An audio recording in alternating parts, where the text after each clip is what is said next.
You're listening to 17 Carat K-Pop, the show that's a little bit of everything with a K-pop twist.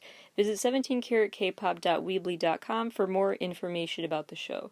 That's 17caratkpop.weebly.com. Enjoy the show!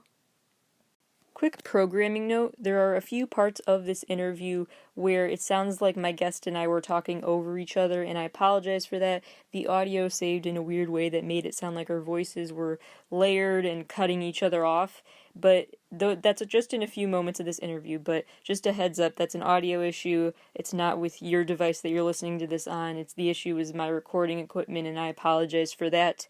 But otherwise, I hope you enjoyed this episode featuring my interview with singer, songwriter, producer, Storyboards. Hello, everybody, and welcome back to 17 Carat K-Pop. Today on the show, my special guest is Harrison Mead, also known as Storyboards. She is a songwriter, producer, and singer who has worked with everyone from Vincent to Elephant Heart to Spencer Sutherland, and most recently got into some K-pop work for Everglow's new EP. She also has a solo singing career. There's a lot to get to, so thank you for being here. Yeah, absolutely. Thank you so much for having me. Yeah, it's a pleasure. Would you mind just kind of sharing with people who are unfamiliar with your work, just kind of your story, like your career journey, how you got into the world of songwriting and singing and producing? I'm originally from Atlanta, Georgia. Grew up there in the South. Yeah, music has always been a passion of mine since I was a little kid. I started playing piano when I was 6 years old. So that was, kind of when I first fell in love with music. And I instantly knew that that's what I wanted to do with the rest of my life. I can't really explain it. It was like this thing where as soon as I got involved in it, I immediately knew. And so started writing my own original music when I was in maybe like late middle school, early high school. And instantly just fell in love with songwriting and just kind of telling stories over songs. Kind of honed my writing and production skills over the course of high school and college. I went to college for 3 years and studied songwriting, actually. I dropped out after 3 years because college isn't for everyone, kids. You heard it here first. So I went to college for 3 years and then dropped out after 3 years and made the move to Los Angeles. And I live in Los Angeles now. I've been out here for almost 4 years now. How I first kind of got involved in like the music industry in Los Angeles per se.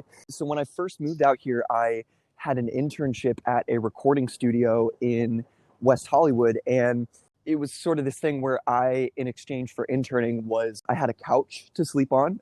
I was given a couch in the studio to sleep on. And I was just about 5 or 6 months straight when I first moved to LA. And that was kind of what like initially opened up the music industry and kind of the network of people that I work with now and all that sort of thing. So yeah, it was really like when I first moved to LA and started making friends out here and started finding collaborators that I like really got going with music as a career. So yeah, but I've been loving it out here so far. I've been out here for 4 years and it's been great. So was there like a certain order of that? Like you got into songwriting and then producing or vice versa?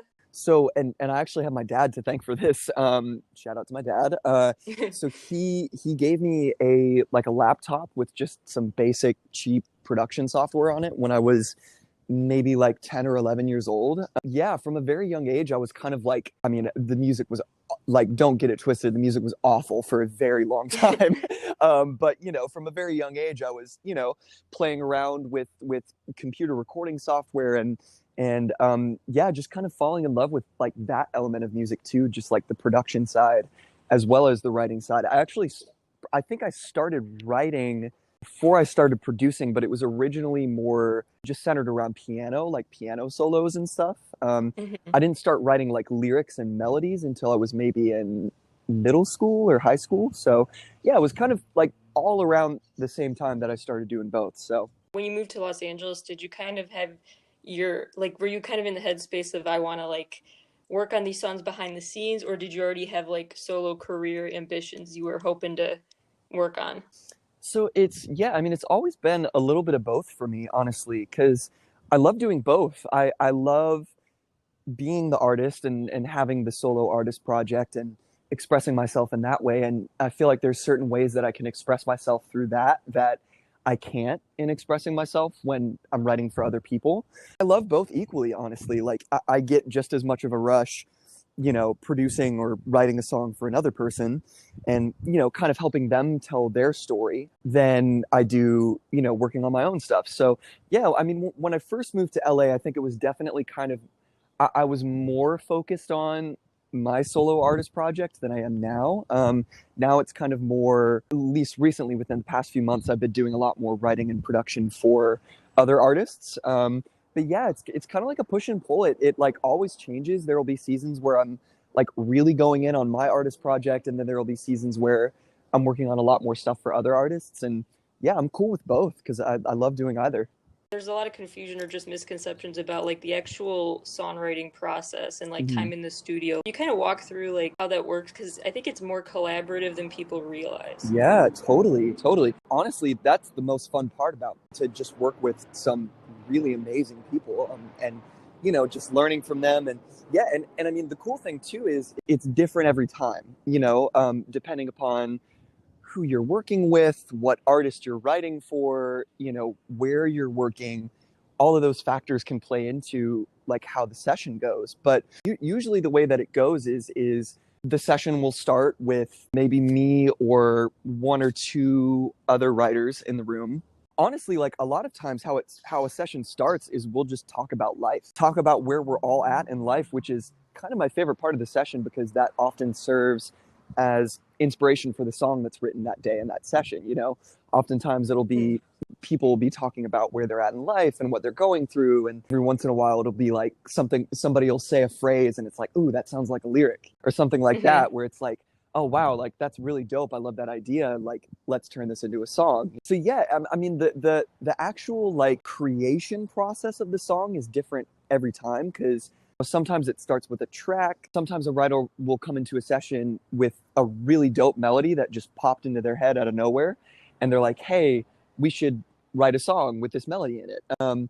So yeah, it's different every time in that regard, but the sessions usually almost always start the same with, where we just spend like about an hour just kind of catching up and talking about life and where the world is at and kind of getting centered before we start creating. So that's often my favorite part of the session. So I'm really curious about what that is like in 2020 because Hmm. it's this is a year where like a lot more people are spending time at home than they used to and stuff, Yeah. but that could lead to like a lot of like reflection and actually like a lot of creative work could come out of 2020, but at the same time you don't have those lived experiences to influence you either. I was just Yeah. curious like if you felt like writer's block this year or maybe just the opposite because you've had time to think. Yeah, totally. I mean, there's been seasons of both, honestly.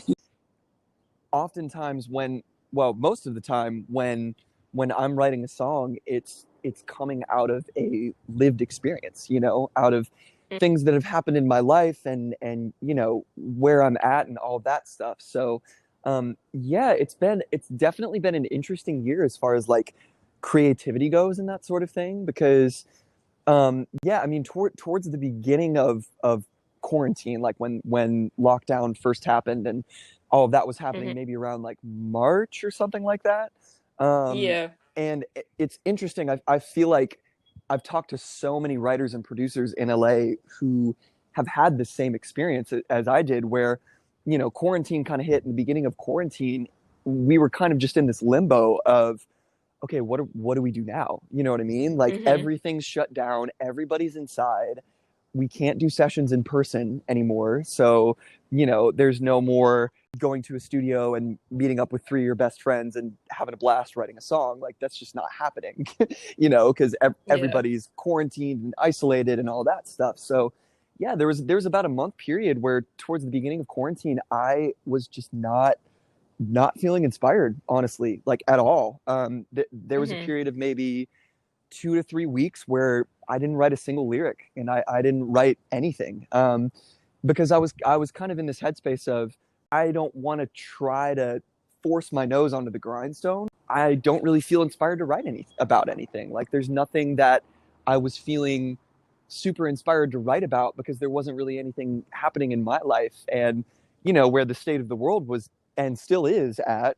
was just such a difficult thing to swallow that it was, for a while, it was tough for me to let that creativity out. But yeah, I mean, eventually over time, that kind of reversed itself on its head after a lot of time spent in quiet time and, like quiet introspective time with myself, where I just paused and breathed for a second and kind of let myself and my body kind of like reset a little bit.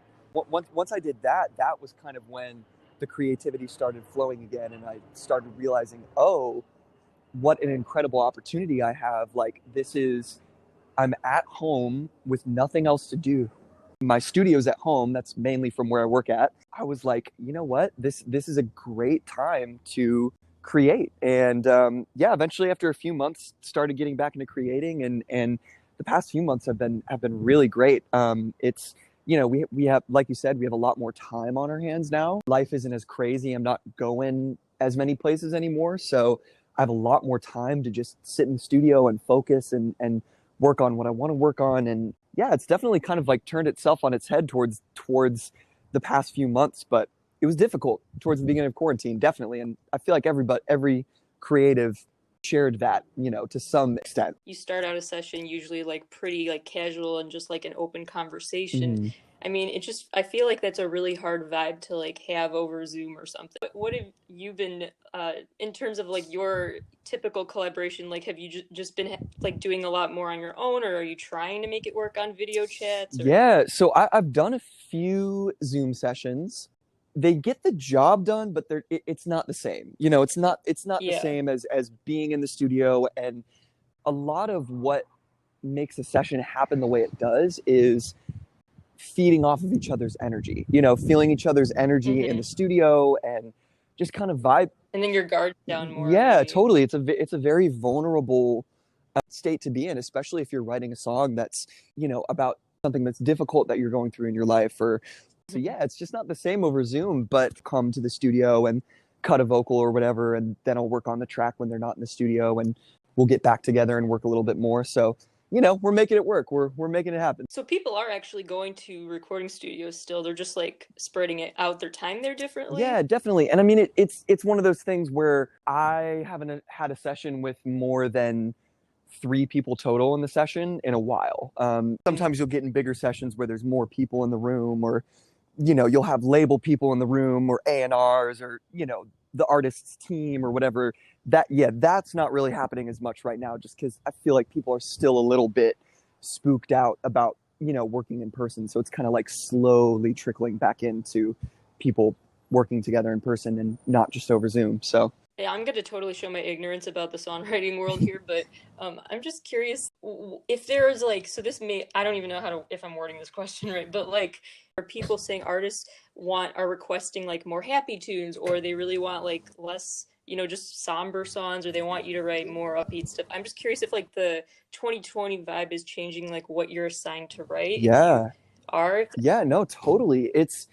Yeah, I think that the landscape of the music industry really reflects where the world is at. It kind of always has, and this year is no different. I feel like towards the beginning of the year and towards the beginning of quarantine, there were a lot of sad songs coming out, like a lot of really Yeah. sad songs, because that's where everybody was at. You know what I mean? Everybody hmm was kind of confused, and we didn't really know what the future held, and don't really know what to believe, what's being told by us, by the media to us, and all of that stuff. So I think for a while, people just wanted that comfort of just having a sad song that they can put on, and it's like, oh, someone else is feeling my pain too, and hmm yeah, so for a while I feel like it was, people were really looking for sad songs, and I was personally writing a lot of sad songs, just because I mean Yeah. that's where I was at too.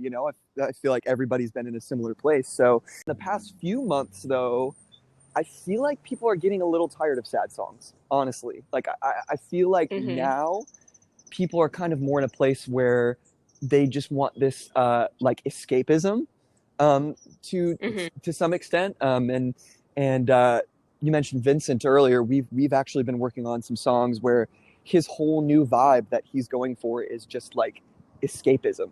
Just this idea of like getting away just happy, upbeat, up tempo. I feel like people are looking for those songs again because I feel like for a while, like at the beginning of quarantine, it was almost like cheesy to listen to those kind of songs because it's like, okay, I really don't believe in this song that I'm listening to right now because I feel so sad, you know? Now I think people are just craving that. People are just craving some sense of normalcy and some sense of happiness and going back to quote unquote, like the way things were, which, you know, I don't think things will ever really go back to the way things were. It's going to be a new reality to some extent. But yeah, I think that's what people are craving right now is just that release and that escape and just that euphoric feeling that comes from listening to happy songs. So is there an average amount of time where like a song is done that you worked on and you're waiting for it to be released? Like how does the scheduling yeah, work out? so that's another thing that is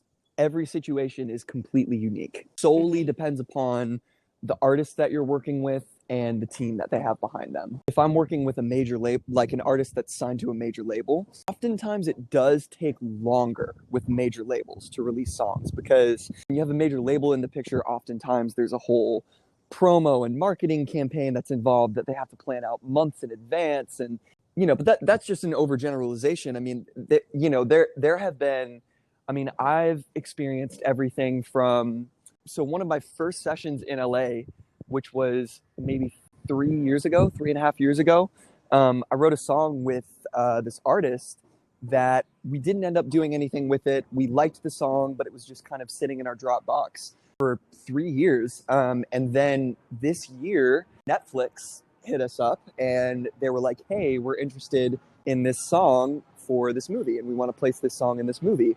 We hadn't even thought about this song in like 3 years. Now it's coming out. So it's very random and it's very like, you never know how it's going to work. I mean, the whole thing with the Everglow record, like all of that was so incredibly fast. Like it happened within a span of maybe 2 to 3 weeks where we were like, oh, okay, Everglow's cutting it. Oh, they're putting it out. Oh, it's out. Like once Everglow picked it up, it was a very fast process of them releasing it. But you know, again, it's like I said, it's different for every artist. Like, and there are some artists who just feel like they need to wait until it's the right time to release a certain song, which, you know, you can't fault them for that. So it's just one of those things where, you know, as a producer and as a writer, I just have to be patient. It does it seem like people this year are more kind of just like throwing caution to the wind and just like saying, you know what, I'm releasing this old song that I never released before. For a lot of artists, it's difficult to release music right now because they can't see any return for doing so. You know, I mean, like nobody, you can't tour right now. You can't do press tours, can't do radio tours. Logistically speaking, like when an artist drops a song right now, it's not going to be the same as they dropped it a year ago or a year from now, you know? So for a lot of artists with their new music, a lot of them are waiting. You know, a lot of them are just waiting until things kind of get back to normal and artists start touring again and like, okay, this music is worth the wait. I'm just going to wait until all of this blows over and then drop it. And then, you know, too, there are some artists, like you said, who, you know, because of that, okay, well, I still need to keep this momentum going of being an artist and I don't want people to forget me. I'm going to drop a couple singles that I wrote 2 years ago, you know, just to tide people over until there's definitely like two sides to that coin for sure. I don't think people realize like how much long-term planning goes into like an album promo blitz or Yeah, whatever. I can just picture a lot of artists just like totally not even like they might have a full album done and they're just waiting to do the whole promo tour along with the totally. Yep. album, you Yep. know? There's plenty like that right now. More of my interview with Storyboards after the break. I'd like to go back to talking about that Everglow collab because, as a huge K-pop fan, obviously, I've got to know more Yeah. about how that offer came about and what that's like. And I don't know if you learned about specific things with K-pop songwriting. And I know you already said you learned kind of how fast-paced the industry Mhm. really is. But if there's anything else you learned from that? Yeah, totally.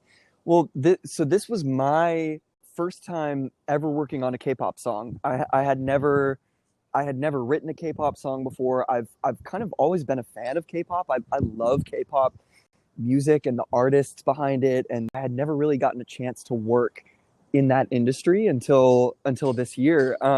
I was just in the studio just wanting to learn as much as I could about writing K-pop and the industry and all that sort of thing. Because I feel like I've done a bunch of like pop stuff, but K-pop is different in a lot of ways, and in the way that you approach writing it, in the chord progressions, in the way that the chorus is hit. There's a lot of different things about K-pop that I didn't realize until I was in a session with Melanie Fontana, Jay Hart, and Lindgren. And just, yeah, my whole thing with this process was I just want to be a sponge and just learn as much as I can. The song actually didn't start off as a K-pop song. It started as a track idea that me and Jay Hart had started in a separate session, just the two of us. I think Jay Hart had started writing the hook, and then we had sent the track to Melanie and Lindgren.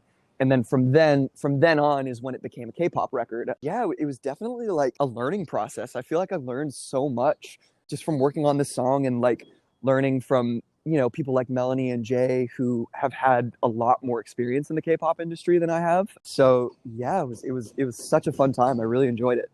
Did you work on that and know while you're working on it that it would go to Everglow, or they just... We found that out way later, actually.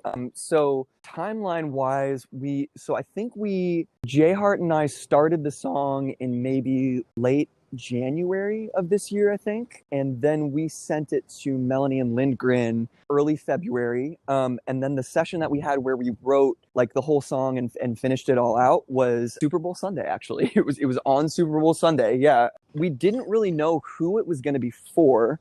So we had gone into that session with BTS in mind, actually. Melanie and Lindgren have worked with BTS a bunch. And so we were just kind of like, hey, like, let's try to write a BTS song and see what happens, Finished the song, sent it. We actually sent it to BTS and they passed on it. We were kind of like, BTS doesn't like it, so, we'll see what happens. It's kind of just floating in limbo. And I think maybe a month and a half ago, Melanie reached out to me and was like, hey, I sent it to Everglow's team. They love it. Everglow's going to cut it next Thursday. They're going to get in the studio and cut it like a week from today. And I was wow, okay, that is so fast. All right, amazing. That's so exciting. A week after Melanie texted me and they tracked the vocal. And then within, I think maybe 2 or 3 weeks, honestly, after the girls got in the studio and tracked the vocal, the song was out. Once BTS passed on it and it was kind of sitting out in limbo, I honestly had kind of forgotten about the song a little bit. Was one of my favorite songs that I've worked on this year. And I was like, oh man, like it's a bummer that BTS passed on it. Like I was really, really hoping they'd cut it. Really hope this song sees the light of day eventually. But, who knows? It might not, that's how the industry works. There's hundreds of songs that you write that don't end up getting cut by anybody. So there was a long waiting period of a few months. Nothing really happened with it. And then all of a sudden Melanie hit me up and it was like, okay, go time. It's dropping. So what was like the reception like to that? I had heard of Everglow and heard their music and I had seen like their Spotify page and, so I knew that their streaming numbers were really great. And they, I knew that they had a super supportive fan base that was just really gung ho and really behind them. But I had no idea. I think I just Googled like the song. The first thing that popped up was Everglow iTunes chart performance or something like that. And I was like, wait, what? Are we on the iTunes charts? This is crazy. No way. And so I went and clicked on it and it was like Everglow 92X -78 point whatever. I can't remember the numbers. Worked on the album and I can't even remember the name of it. Gotta love it. Clicked on the link and checked it and it was like debuted at number 4 in US iTunes albums chart. And I was like, wait, what? There's no way. And so then I went and opened my iTunes app and clicked on the album section and sure enough it was right there sitting at number 4 and that was a crazy moment for me because it's the first song that I've worked on has charted like that and definitely did not expect it to perform in the way that it did. It charted in 8 different countries and it blew my mind. It was crazy. The fans have really been showing up. Everglow is really such a like powerhouse group. Like I feel like they have a big future. Absolutely. And they are so talented too. Like those girls can sing.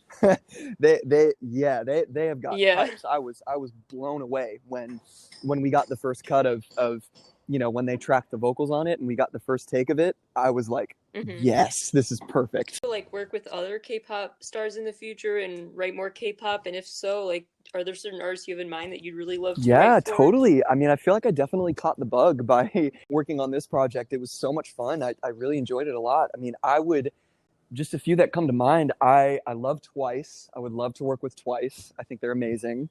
I love girl Mm-hmm. groups. Like there's just something to me about specifically like a K-pop girl group that is just so fierce and Mm-hmm. so glam, and the choreo, and I love it. It's my fave. So I would love to work with Blackpink eventually at some point. I think they're amazing. Yeah, I mean, obviously BTS, they're incredible. I would love to keep working on K-pop stuff. I had such a blast with this one. So Do you have any interest in the future maybe working on some J-pop music as absolutely, well? I would love to. Yeah, that's another world that I Yeah. haven't really tapped into very much, honestly. But one of my things that I always try to have as a mantra is to constantly just push myself as a producer and writer to do things that maybe I wouldn't normally do on a day-to-day basis. And yeah, I mean, I feel like working on the Everglow record, like I've learned so much and I've grown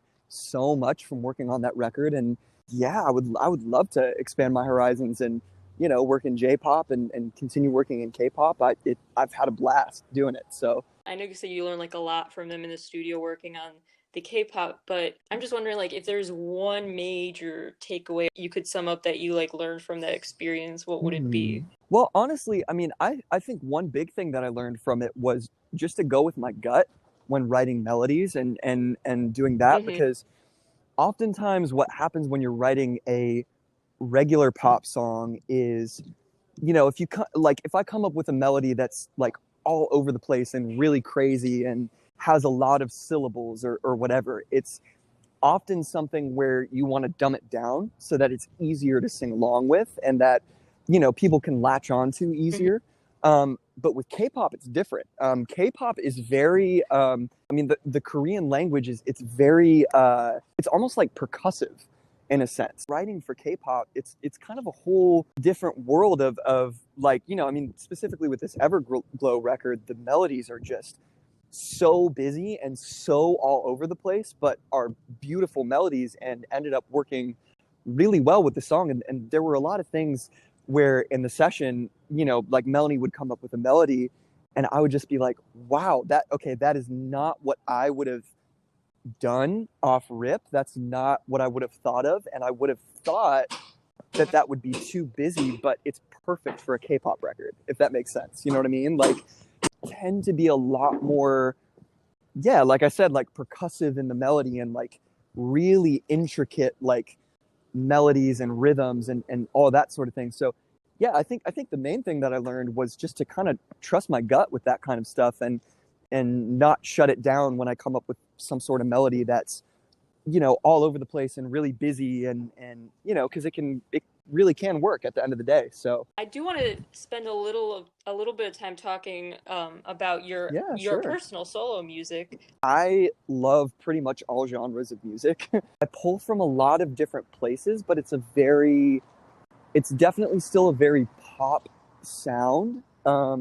But yeah, I mean, I take inspiration from places like EDM, hip hop, rap music, R&B. As far as genre wise, it's there's a lot of inspirations from a lot of different places. So yeah, I have a lot of different sounding records. Like I have a record on my EP that I dropped last year where I have a whole rap verse where I'm rapping. Another one on the same project where it's just acoustic and just piano and just me singing. It's kind of like the meaning of the album, the Yeah, takeaways from the absolutely. album. So kind of the theme of this album was my journey of after I moved to Los Angeles, of coming out as bisexual. And so when I was writing this album, I was very much in a place of kind of trying to make sense of the world around me because now I'm in a place where I've been publicly out for a little bit over 2 years now. Wow, that's crazy. Now I'm in a place where I feel, and this is always something I'm working on, but I feel comfortable in my skin now, and I feel comfortable in the way I express myself and the way that I relate to the world and my gender identity and all of that sort of thing. But when I was working on this album, most of it was written in early 2018, which was when I first started going through this journey of coming out and really looking at myself introspectively and saying, for the first time in my life, okay, who are you really? Beside the religion that you grew up in and what your parents taught you to believe about yourself, who are you really? And how does that look? And how do you want to express that? And how does that relate to the world around you? And all of that sort of thing. So I wanted to make a project to kind of encapsulate all those emotions of coming out and just that journey and that experience. And that's what Everything Changed ended up being. That was like, it was a very cathartic process in the sense that, you know, as I said earlier, a lot of times what I'm writing is from a lived experience that's happening in my life. And that's what this entire album is just chronicling that journey and of coming to terms with myself and coming out. It really is such a beautiful and well done album, with every song really tying into that central theme and just transitioning really well between song concepts within that theme. So, is there a different way that you tend to approach writing for your own projects versus writing for other people, or have you grown in a certain way just in terms of personal songwriting that differs from how you feel like you've changed your skill set towards writing for other people? Or when I'm writing for myself, the way it will start off is in the studio and kind of just getting alone with my thoughts for a second, and sort of what I was talking about earlier with where often how in co-writing sessions the first hour is just spent catching up. When I'm writing for me, oftentimes it's me doing that to myself, like just sitting alone in a studio for a little bit and just thinking, okay, where are you at? What are you thinking? What are your thoughts? How are you feeling? What are your emotions? Just like evaluating all of that. When I write a song for myself, it always has to be something that is really specific to like my life and something that I feel is something that I want to express. Like there are very few times where, and there have been a couple songs like this, but it's very rare that I write a song for myself that is just like, oh, I want to sing that and put it out as an artist, but I don't really relate to it a whole lot. When I'm writing for other artists, my job as a writer is to help other people tell their stories in the best way possible, to help them word that and frame that up in the way of a song. When I'm writing for myself, it's me telling my own story. So yeah, I think it's definitely a lot more on a personal level when I'm writing for myself, and it comes from a lot more vulnerable of a space, definitely. we are running low on time here, but I just have to ask two more questions. One about where my listeners can stay up to date, and one just about your upcoming projects. Where can my listeners stay up to date on what you're up to, what social media channels? My username is at STORYBOARDS Music, and that's what all my socials are. So if you want to follow me on social media, that's my username, and I'm on Spotify, Apple Music, all that good stuff. Just search for Storyboards and I'll be the first one that pops up, and that's me. Is there anything you can tease, any Broadway at all, about like what you're working on now? In past months, yeah, I mean, I can tell you a little bit of what I've been working on. I've been working more with Spencer Sutherland, and I've been working on some songs with Vincent. So super excited about those. Yeah, the past few months, I've honestly been doing a lot more sessions with other writers and other producers that are for pitch, you know, where we'll get in the studio and we'll write a song and then send it off to a bunch of different artists and see if anybody bites. But yeah, I mean, past few months, I've been working with a lot of people who I really, really admire a lot in the industry and who I've wanting to work with for years. So yeah, I'm excited about the songs that are coming out of this season. There's going to be a lot of exciting new music soon for sure. I haven't really like put a stop or like a pause on my artist project because that's always going to be a part of me and my artistry. Yeah, the past few months I've kind of been more honing in on working with other artists. But yeah, I mean, I definitely will say that new Storyboards music might be coming sooner than you might think. Thank you, Storyboards, for being my special guest today. I really enjoyed our conversation, and you're welcome back on the show anytime. Again, if my listeners want to check out Storyboards' music, the latest album is called Everything Changed.